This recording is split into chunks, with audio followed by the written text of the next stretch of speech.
After 2 years of hard work, Gwen's team finished the project on time and within the $50 million budget.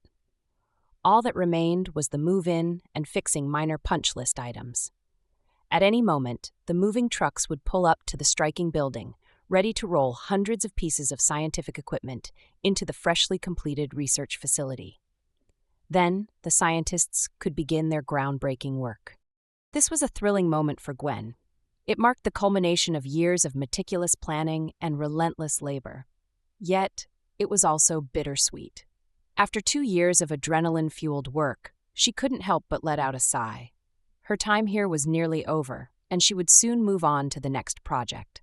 As much as she would miss the serene landscapes of Vermont, she felt a pulse of excitement for her next challenge.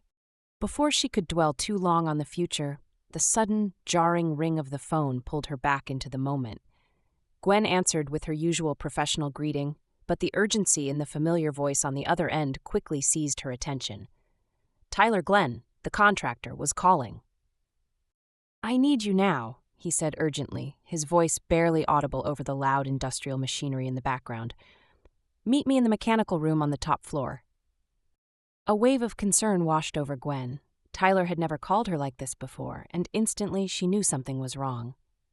"I'm on my way," she replied briskly, grabbing her hard hat, slamming the construction trailer door shut, and sprinting towards the shimmering new research building. Her mind raced as she pushed through the front doors, rushing to the elevator lobby, where she repeatedly pressed the button for the top floor. "Please, please hurry," Gwen muttered to herself as she shot into the elevator, frantically hitting the override button to reach the mechanical penthouse as quickly as possible.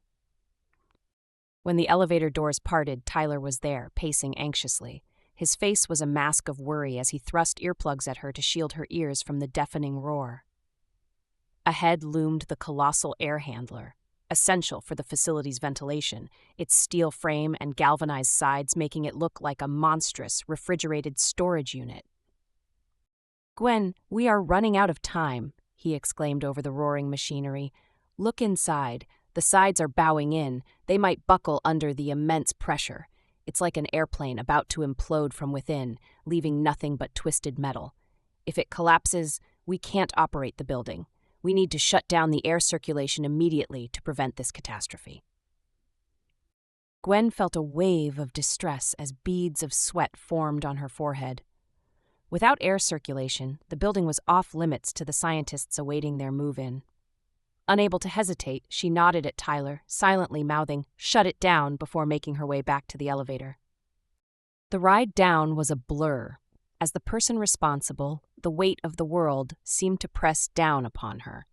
The scientists had meticulously packed samples and cell lines, priceless work, housed in dry ice and cold storage vans. Everything had been orchestrated with precision, and now her plans unraveled.